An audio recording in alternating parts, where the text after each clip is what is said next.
Vida consagrada y María en los documentos eclesiales conciliares y posconciliares. Las referencias de la vida consagrada a María en los documentos examinados manifiestan una presencia discreta, algo parecido a lo que ocurre en los evangelios. En los evangelios sabemos que tenemos alrededor de 130 versículos dedicados a María, no hay más, de 120 a 130. Raros son los textos en que se dedica un párrafo completo. Entre estos textos hay que destacar la Evangelica Testificatio, la instrucción sobre los elementos esenciales de la doctrina de la Iglesia sobre la vida religiosa aplicados a los institutos dedicados a las obras de apostolado, la instrucción contemplativa de la vida religiosa y vita consecrata.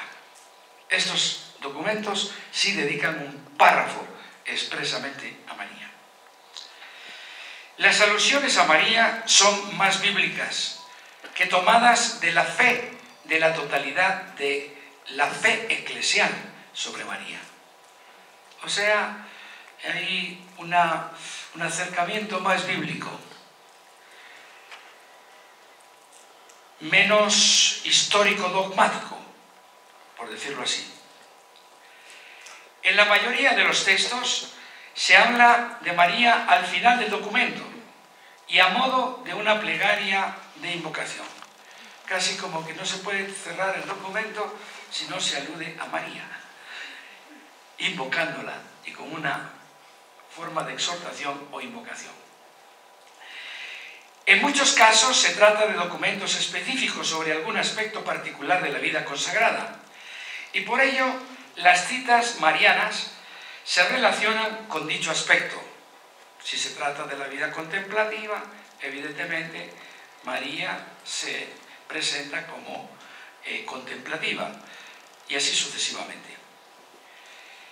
Se puede observar un énfasis singular que llama la atención en las breves palabras del Papa Francisco sobre María y la vida consagrada, que expresan su sensibilidad a ciertos aspectos de la vida cristiana que le son característicos y que no aparecen tan fuertemente resaltados en los documentos anteriores. María, mujer. La mirada de María al mundo y a la historia. Servidora de los pobres y discípula misionera. Llama la atención la escasez, a veces ausencia de María en algunos documentos, especialmente de las conferencias episcopales de Medellín y Santo Domingo. Me refiero a los documentos explícitos sobre la vida consagrada de esas conferencias. Ahí no hay ninguna alusión.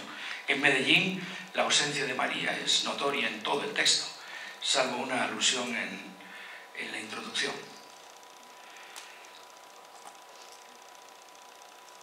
Vida consagrada y María.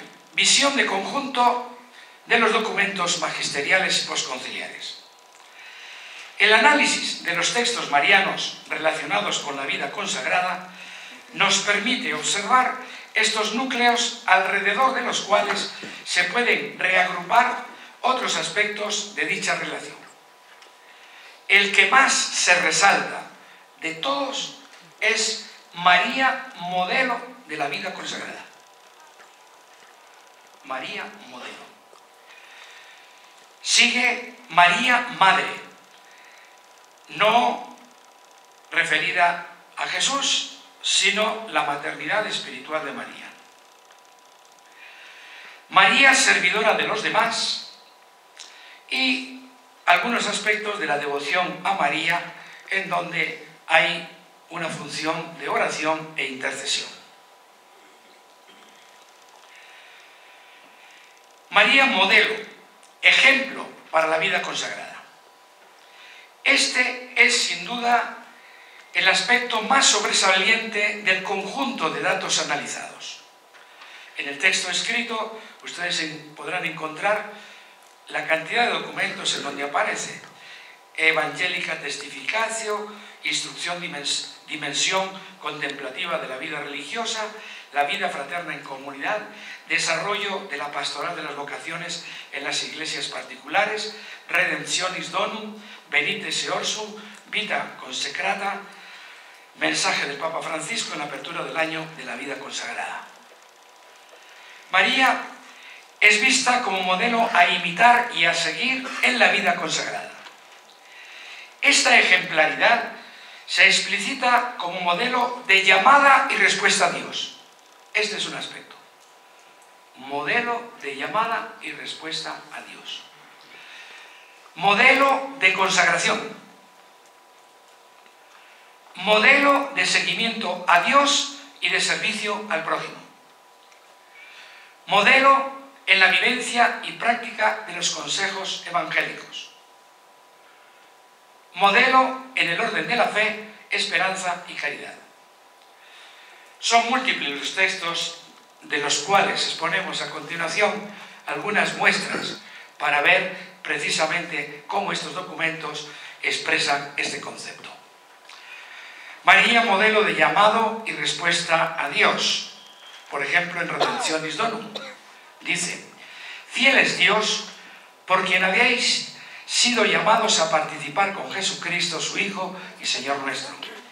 Perseverando en la fidelidad con Él, que es fiel, esforzaos por buscar un apoyo especial en María. En efecto, ella ha sido llamada por Dios a la comunión más perfecta con su Hijo. Sea también ella, Virgen fiel, la madre de vuestra vida evangélica, que os ayude a experimentar y a mostrar ante el mundo cuán infinitamente fiel es Dios mismo. María, modelo de fe, de amor y de unión a Cristo. La cita es de la instrucción Dimensión contemplativa de la vida religiosa. La ejemplaridad de la Virgen María para toda la vida consagrada y para todos aquellos que participan de la misión apostólica de la Iglesia adquiere una luz particular cuando se presenta en las actitudes espirituales que la han caracterizado. María, la Virgen en la escucha. María, la Virgen en oración, se ofrece como modelo excelentísimo de la Iglesia en el orden de la fe, de la caridad y de la perfecta unión con Cristo. Es decir, de aquella disposición interior con la cual la Iglesia, esposa amante, se halla estrechamente unida al Señor, lo invoca y por mediación suya rinde culto al Padre Eterno. María, maestra y modelo de discipulado de Jesucristo. Esto se encuentra en Vita Consecrata. Cercana a Cristo junto con José en la vida oculta de Nazaret, presente al lado del Hijo en los momentos cruciales de su vida pública, la Virgen es maestra de seguimiento incondicional y de servicio asiduo. En ella, templo del Espíritu, brilla de este modo particular todo el esplendor de la nueva criatura. La vida consagrada la contempla como modelo sublime de consagración al Padre, de unión con el Hijo y de docilidad al Espíritu. Sabiendo bien que identificarse con el tipo de vida en pobreza virginal de Cristo significa también el tipo de vida de María. María, modelo de consagración. La cita es de Vita Consecrata. María es ejemplo sublime de perfecta consagración por su pertenencia plena y entrega total a Dios. Elegida por el Señor, que quiso realizar en ella el misterio de la Encarnación, recuerda a los consagrados la primacía de la iniciativa de Dios. Al mismo tiempo, habiendo dado su consentimiento a la palabra divina que se hizo carne en ella, María aparece como modelo de acogida de la gracia por parte de la criatura humana. Otra cita del documento de Puebla. Teniendo a María como modelo de consagración y como intercesora, los consagrados encarnarán la palabra en su vida y con ella la ofrecerán en una continua evangelización. María, modelo de vivencia y de práctica de los consejos evangélicos, también Vita Consecrata. Hay que decir que el documento Vita Consecrata es el documento más completo sobre la vida religiosa que contamos, fruto del sínodo también sobre la vida religiosa. Indudablemente destaca sobre cualquier otro. A ti, madre, que deseas la renovación espiritual y apostólica de tus hijos e hijas en la respuesta de amor y de entrega total a Cristo, elevamos confiados nuestra súplica. Tú que has hecho la voluntad del Padre, disponible en la obediencia, intrépida en la pobreza y acogedora en la virginidad fecunda, alcanza de tu Hijo divino que cuantos han recibido el don de seguirlo en la vida consagrada, sepan testimoniarlo con una vida transfigurada, caminando gozosamente junto con todos los hermanos y hermanas hacia la patria celestial y la luz que no tiene ocaso. Bueno, María, modelo, este es el aspecto más destacado. Y casualmente, si ustedes observan el diccionario de Mariología, el artículo de vida consagrada, casualmente el autor corrobora que este es el aspecto más destacado de todos los documentos eclesiales. Yo, por mi parte, leyendo estos documentos, indiscutiblemente que me encontré también con esa constatación. Segundo, María, madre de los consagrados. Son varios los documentos que mencionan a María como madre. Por ejemplo, la vida fraterna en comunidad, desarrollo de la pastoral de las vocaciones en las iglesias particulares, Vita Consecrata, la colaboración entre institutos para la formación, caminar desde Cristo, un renovado compromiso de la vida consagrada en el tercer milenio. Y es madre de los consagrados, madre de las vocaciones, es madre como apoyo y amparo. Un texto de Vita Consecrata es particularmente significativo. La maternidad de María para los religiosos es invitación a unirse con Cristo y por ello es camino de plenitud vocacional y de fidelidad. Dice así Vita Consecrata: la persona consagrada encuentra además en la Virgen una madre por un título muy especial. En efecto, si la nueva maternidad dada a María en el Calvario es un don de todos los cristianos, adquiere un valor específico para quien ha consagrado plenamente la propia vida a Cristo. Ahí tienes a tu madre. Juan 19, 27. Las palabras de Jesús al discípulo a quien amaba, Juan 19, 26, asumen una profundidad particular en la vida de la persona consagrada. En efecto, está llamada con Juan a acoger consigo a María Santísima, amándola e imitándola con la radicalidad propia de su vocación y experimentando a su vez una especial ternura materna. La Virgen comunica aquel amor que permite ofrecer cada día la vida de Cristo, cooperando con Él en la salvación del mundo. Por eso, la relación filial con María es el camino privilegiado para la fidelidad recibida y una ayuda eficacísima para avanzar en ella y vivirla en plenitud. En el texto escrito están las referencias de tantos documentos que enfatizan, subrayan esta misma dimensión de María Madre.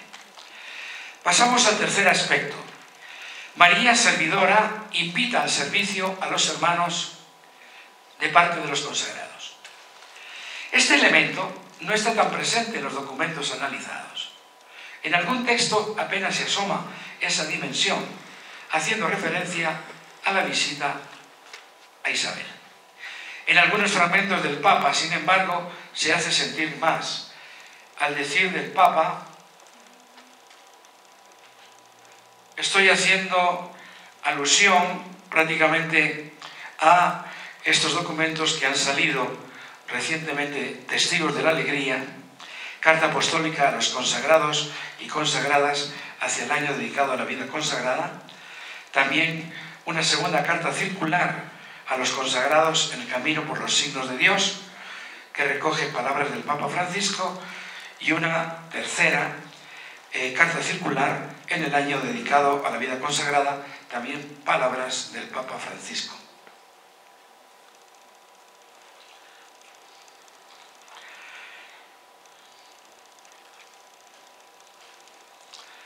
Encomendamos a ti, a las personas consagradas, Virgen de la Visitación, para que sepan acudir a las necesidades humanas, con el fin de socorrerlas, pero sobre todo para que lleven a Jesús. Enséñales a proclamar las maravillas que el Señor hace en el mundo, para que todos los pueblos ensalcen su nombre. Sosténlas en sus obras a favor de los pobres, de los hambrientos, de los que no tienen esperanza, de los últimos y de todos aquellos que buscan a tu Hijo con sincero corazón. Esta otra cita es del mensaje del Papa Francisco en la apertura del año de la vida consagrada. María, mujer, en contemplación del misterio de Dios en el mundo y en la historia, mujer diligente al ayudar con prontitud a los otros, y por esto, modelo de cada discípulo misionero, nos acompañe en este año de la vida consagrada que ponemos bajo su mirada materna. El cuarto aspecto que se puede recoger como más presente en los documentos del Magisterio y de la Congregación de la Vida Consagrada y Conferencias Episcopales es la devoción y culto a María. Encontramos bastantes textos que hablan de la presencia de María para los religiosos, destacando el amor que deben tener los religiosos a María, su función intercesora y las prácticas marianas que han de cultivar los consagrados. Las prácticas recomendadas son la celebración de las fiestas litúrgicas, las oraciones marianas, el rosario, la misa votiva en honor a María y la posibilidad de seguir rezando el oficio parvo para religiosas que no tienen obligación de rezar la liturgia de las horas. Dice el texto, instrucción, dimensión contemplativa de la vida religiosa. Este amor a la Virgen se manifestará con la celebración de sus fiestas y especialmente con las oraciones cotidianas en su honor, sobre todo con el rosario, y por tanto no es inútil recordar la oportunidad, la fragancia, la eficacia de semejante oración que propone a nuestra meditación los misterios de la vida del Señor. Bueno, estos son los datos entresacados de los documentos. Pasamos ahora a la valoración general de los datos, que ustedes lo tienen en el número 3. Solamente he señalado 4 aspectos, aunque voy a enunciar 10, pero señalé los más importantes. Los documentos examinados versan sobre la vida consagrada y es normal que sus centros sean la consagración, los consejos evangélicos y la misión, además de otros aspectos particulares que tratan sobre la vida religiosa contemplativa, la formación de los religiosos, la autoridad en la vida religiosa, etc. Segundo, en la mayoría de los casos el abordaje de la vida consagrada es parcial, debido al tema que se expone, con excepción del Concilio Vaticano II, Lumen Gentium capítulo 6, Perfecte Caritatis, el Código de Derecho Canónico, Evangelica Testificatio, elementos esenciales de la doctrina de la Iglesia sobre la vida religiosa aplicados a los institutos dedicados a las obras de apostolado y vida consecrada. No podemos, por tanto, pretender que se expongan todos los aspectos de la teología de la vida consagrada, ni mucho menos la forma como conciben a María dentro de ella. Porque si estos documentos son parciales en sus enfoques, evidentemente esa parcialidad se tiene que reflejar también en el tratamiento mariano. Tercero, hay que señalar además que el tratamiento del tema mariano en relación con la vida consagrada no forma parte en sí ni de los tratados de Mariología ni de los de vida religiosa, tratados sistemáticos. Salvo alguna rara excepción ya lejana en el tiempo, encontré a un estudioso, Alonso, que tiene una obra, La vida consagrada, síntesis teológica, en donde dedica un pequeño capítulo a María y la vida consagrada. Esto, sin embargo, no se observa en los tratados más recientes. Los estudios específicos sobre nuestro tema se encuentran en diccionarios de la vida consagrada o en diccionarios de Mariología, además de artículos de revistas sobre la vida religiosa que algunas veces se recogen en forma conjunta en un libro. Tal es el caso, por ejemplo, de la pequeña obra de Jean Galot, Presencia de María en la vida consagrada, que es la colección de un conjunto de artículos publicados en revistas previamente. Quinto, en general, como corresponde a este tipo de textos magisteriales, exponen la pacífica possessio fidei. No es propio de los textos, digamos nosotros, de congregaciones romanas, presentar los avances teológicos, ni temas debatidos. Pacífica possessio fidei. Y por tanto, podemos decir que la figura de María y de la vida consagrada se encuentra en la línea de lo que exponen los capítulos 6 y 8 de la Lumen Gentium. Positivamente se puede decir que es una mariología conciliar, que ha superado el periodo anterior de exaltación de las glorias de María, especialmente a partir de los dogmas. Todavía se puede observar que es, sobre todo, cristotípica, o sea, muy relacionada con Cristo, poco trinitaria, salvo vita consecrata, nuevamente. Positivamente resaltamos las abundantes citaciones de la vida consagrada como seguimiento de Jesucristo. Echamos de menos un marco más amplio de María en la historia de la salvación y una mayor relevancia de la acción del Espíritu Santo y sus carismas, de los que es expresión y participa la vida consagrada. Sexto, no se encuentran suficientemente, a mi modo de ver, algunas de las acentuaciones mariológicas más recientes. María, mujer de Nazaret, de la aldea de Nazaret. Cuando dice el texto, las traducciones, fue enviado a una ciudad. Bueno, es demasiado entender que la Nazaret de esos años fuera una ciudad. Si tenían unas 200 familias aproximadamente en la ladera de una montaña. María, mujer de Nazaret.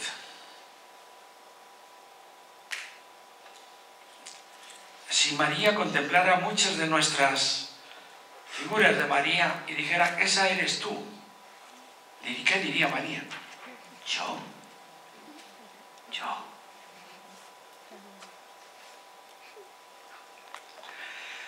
Creyente, pobre de Yahvé, discípula misionera, servidora de las personas de nuestro tiempo, especialmente de las pobres, marginadas y excluidas. Ello se debe en parte a que tampoco se reflejan las nuevas tendencias de la vida consagrada, salvo el documento que hemos mencionado con abundancia, Vita Consecrata. Séptimo, en la mayoría de los textos se da la impresión que hay que concluir el tema con un cierre mariano, y de ahí la mención de María de tipo invocativo, cosa que siguen nuestros pastores y obispos y los sacerdotes en las homilías. Octavo, la renovación en acto en la vida consagrada y algunas de sus formas de vida, inserción, compromiso y expresiones religiosas marianas tampoco son recogidas, salvo en parte, en el texto de Vita Consecrata. Noveno, el tema de María modelo. Aquí estamos ahí bien curioso. Y ahí es donde entramos nosotros en el análisis más específico. Usado con mucha frecuencia, como lo hemos anotado, requeriría solo él una ponencia solo para ese aspecto.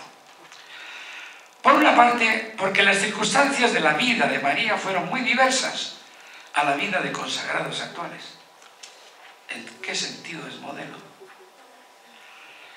Dice Fernández en el diccionario de la vida de Mariología,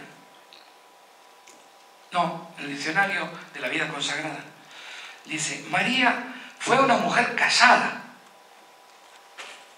Por de pronto, María fue una mujer casada, madre de familia, con obligaciones sociales como madre y esposa, y que vivió en unas circunstancias religiosas y sociológicas muy distintas de las nuestras. Entonces, ¿qué? Estamos poniendo una mujer casada como modelo de unas religiosas, si no están casadas. Están casadas con el esposo. Bueno, las metáforas son muy bonitas, pero ustedes saben que hay que trabajarlas con sumo cuidado desde el punto de los análisis teológicos histórico-positivos. El mismo autor, Domiciano Fernández, recurre a Pablo VI en la Marialis Cultus para responder a esta objeción, afirmando que María no ha sido propuesta como modelo por razón del tipo de vida que ella llevó, sino por sus actitudes, porque en las condiciones concretas de su vida se adhirió total y responsablemente a la voluntad de Dios. Por las actitudes, no por el tipo de vida. No se trata, por tanto, de una ejemplaridad extrínseca que suscita nuestro aprecio, admiración y deseos de imitarla, sino una ejemplaridad de tipo formal intrínseco, porque forma y modela en nosotros la imagen de Cristo de la que ella es reflejo.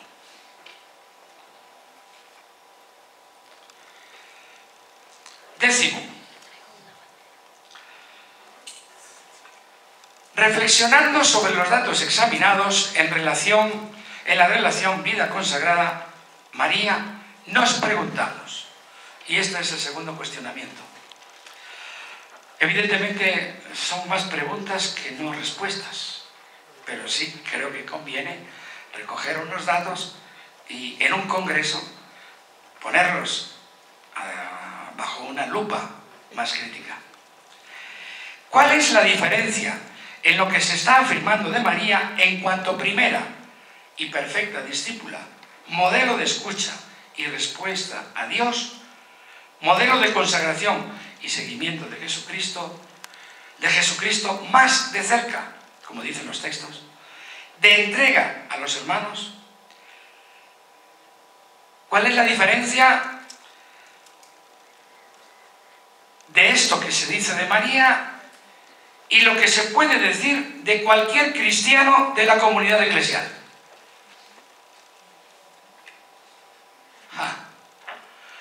Porque sí, entonces, pues las referencias marianas se pueden aplicar también a cualquier laico de los que están citados allá.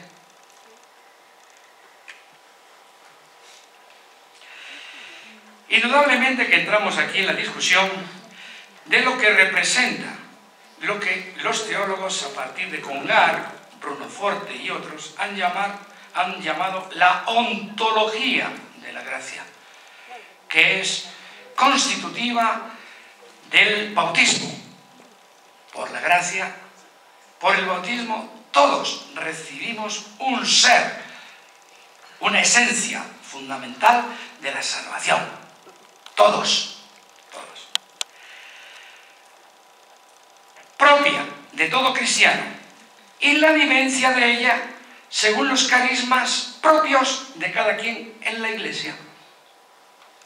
La ontología de la gracia es común a todos, y eso lo vivimos según los carismas propios de cada uno ya en la Iglesia.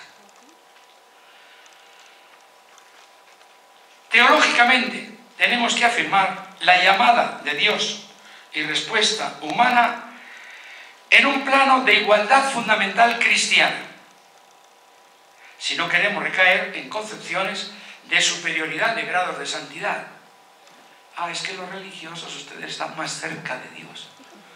Es que ustedes, los consagrados, pues están más profundamente unidos a Dios. Es que ustedes, los religiosos o religiosas, en realidad viven los consejos del Evangelio de una manera más radical. Entonces tendremos siempre cristianos de primera y segunda clase. Y por ahí no vamos a ninguna parte, teológicamente.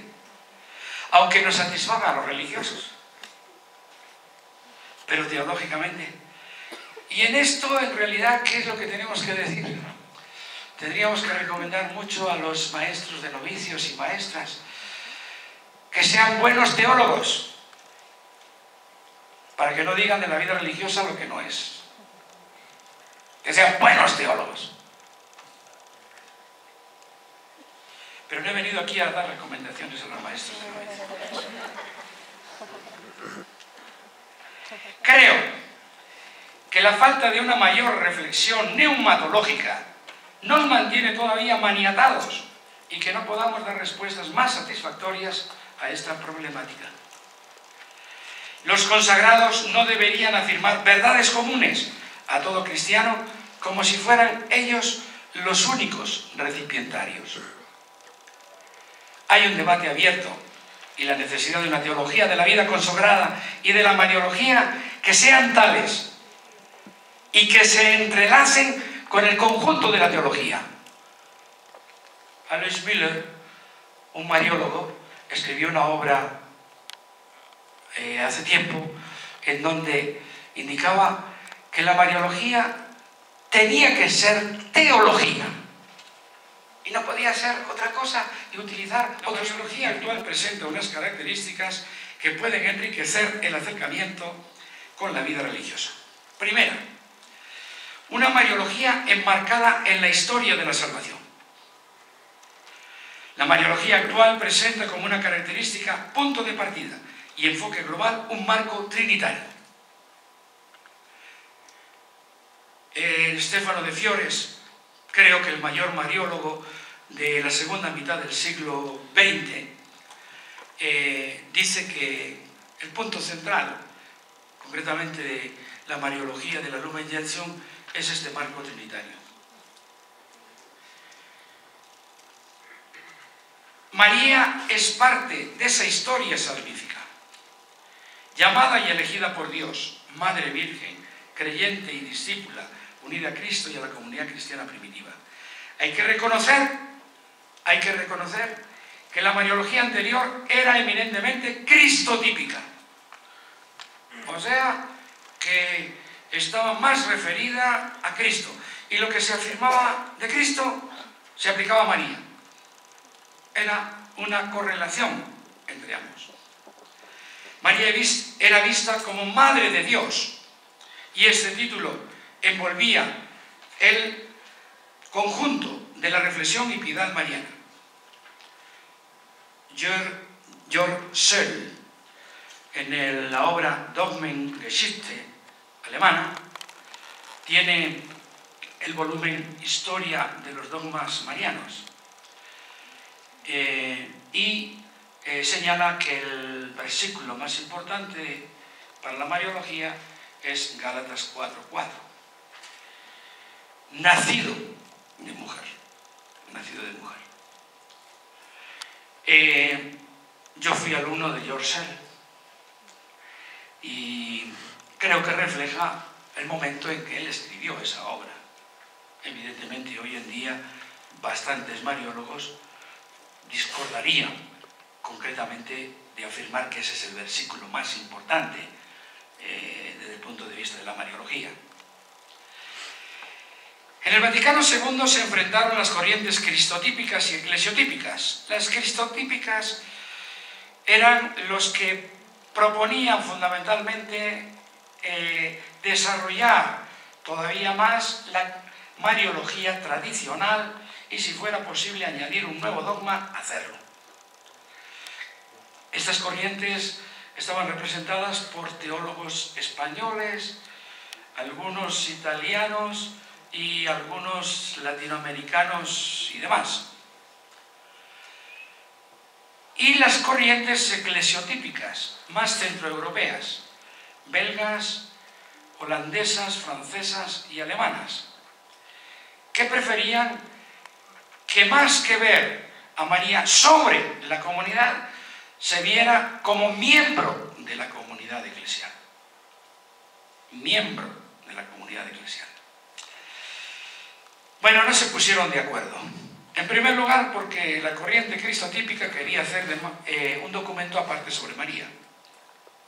Porque eso hubiera podido desarrollar más, a decir de ellos, la mariología. Y la corriente eclesiotípica dijo, no ni hablar. Se fueron a una votación y por 70 puntos, 70 votos, prácticamente quedó enmarcado el capítulo de María en la Lumen Gentium. O sea, para ver cómo estaban igualados las corrientes. Y entonces el texto refleja una manera de compromiso entre ambas corrientes. Fíjense el título, cómo lo indica muy bien. María, Madre de Dios, en el misterio de Cristo y de la Iglesia. Ahí están las dos corrientes. Hay que reconocer, sin embargo, que más que una síntesis e integración de ambas perspectivas, el texto refleja la justa posición de ambas. La mariología ha carecido históricamente de una mayor profundización de la vinculación del Espíritu Santo y María. Afortunadamente, en la actualidad, conscientes de esa limitación, están apareciendo algunas obras que tratan de llenar este vacío. Tal es el caso, por ejemplo, de una tesis de doctorado de Bastero de Elizalde, El Espíritu Santo y María, reflexión histórico-teológica. Habla de EUNSA 2010. Primero, este marco trinitario para la mariología. Segundo, una mariología que parta y se fundamente en la Sagrada Escritura.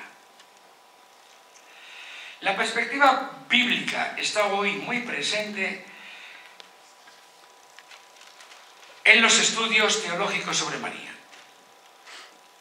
Estos análisis parten de su condición de mujer, aldeana de Nazaret, persona sencilla y humilde, pobre de Yahvé, que acogiendo al Verbo en su seno por obra del Espíritu, se convierte en madre virgen. De esa manera contribuyó a que Jesús se hiciera hombre y por consiguiente es madre de Jesús, Dios humanado, es madre del Redentor. La mariología actual destaca más la importancia de María para la comunidad eclesial por ser creyente y discípula que por haber sido madre del Hijo de Dios, de Jesucristo. Siguiendo la línea de los textos bíblicos, en donde se dice, ahí tu madre y tus hermanos te están esperando. ¿Quién son mi madre y mis hermanos? Los que hacen la voluntad de Dios. Y que San Agustín expresó diciendo, vale más para María ser considerada discípula de Cristo que madre de Cristo. La familia de Jesús, la familia de la comunidad cristiana primitiva. Una mariología que se fundamenta, por tanto, en la Sagrada Escritura. Bueno, pero esto puede haber muchos enfoques. Puede haber un enfoque literal, fundamentalista, puede haber un enfoque al estilo de lección continua, lección divina, puede haber un enfoque teológico, puede haber un enfoque exegético. Yo creo que el mariólogo tiene que aclarar bien qué se entiende y cómo se acerca a los datos de la Sagrada Escritura para ver los datos que está aportando. Tercero, una mariología con acentuación antropológica. No cabe duda que María históricamente y para muchos cristianos todavía hoy tiene los rasgos más de una persona excepcional, casi divina, que de una mujer judía, persona humana, situada históricamente en un ambiente sencillo, pobre de una pequeña población de la región de Galilea, Nazaret. La mariología actual trata de poner más de relieve esa humanidad de María y desde ella la respuesta de fe, su peregrinaje de fe, su condición de discípula de su propio Hijo, algo que debe integrarse con la reflexión anterior y que no se halla suficientemente reflejada en la actualidad. Se trata de un acercamiento a María desde su humanidad y de su respuesta personal a Dios, a Jesús y al Espíritu.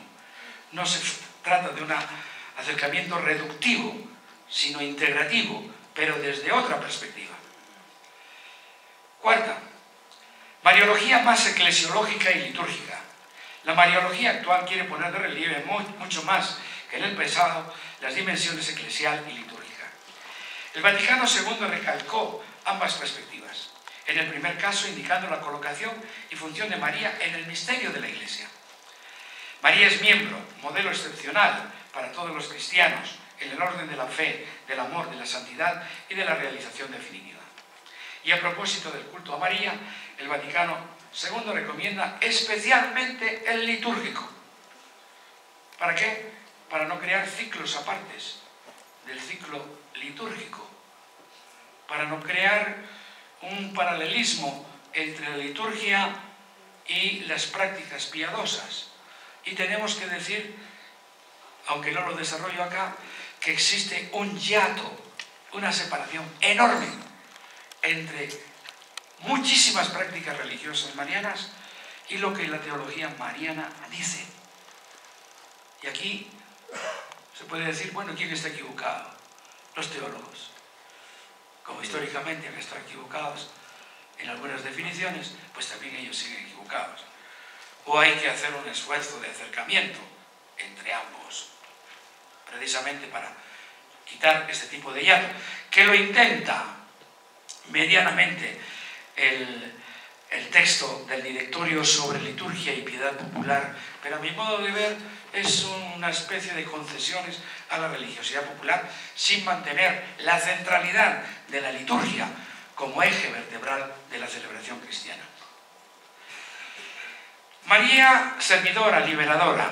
Encontramos también en la mariología actual una acentuación sobre María, servidora de los demás, que remite al Evangelio de Lucas, en la visitación de María a Isabel, y sobre todo, como la presenta el Magnificat.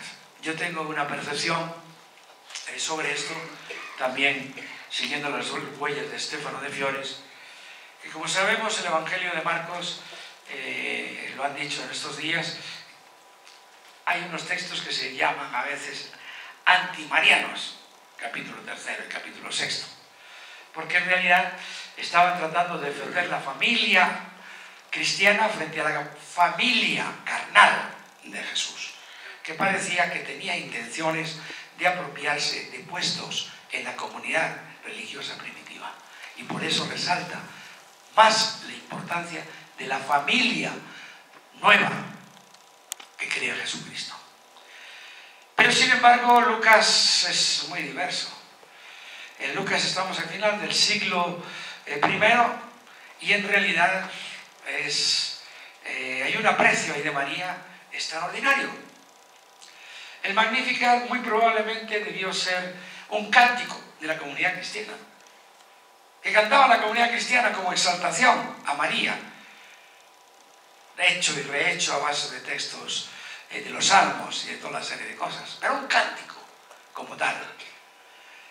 Y por supuesto las elaboraciones que tenemos sobre la llamada de María y la visitación. Conclusión. Y estoy en el tiempo, me maravillo de mí mismo. La vida consagrada y María han estado muy unidas en toda su historia, muy especialmente en el nombre de las congregaciones o institutos, en la devoción y en las prácticas marianas de los religiosos. Ciertamente una mayor reflexión sobre la teología de la vida consagrada y la mariología produciría un mayor entendimiento, compenetración, clarificación. Considero especialmente importante la profundización neumatológica y dentro de ella de los carismas, De esta forma se podrá establecer la identidad y diferencia de lo común a todo cristiano y lo específico de la vida religiosa. Y esto aplicado a la relación con María. El análisis de los documentos sobre la vida consagrada y María nos ha evidenciado también el tratamiento marginal del tema en la mayoría de los textos, generalmente en las invocaciones finales, cuando se les podría dar más amplitud si se insertaran en los tratamientos trinitarios, eclesiales, antropológicos, pastorales o litúrgicos, lo cual está más en sintonía con los enfoques actuales de la misma Mariología. María, la mujer aldeana de Nazaret, la pobre de Yahvé, la bendecida sobreabundantemente, la obediente al Dios que llama, la creyente, la Virgen Madre, la discípula, la acompañante de la comunidad cristiana primitiva, la servidora y liberadora, inspire e impulse el dinamismo del espíritu de la vida consagrada. Muchas gracias.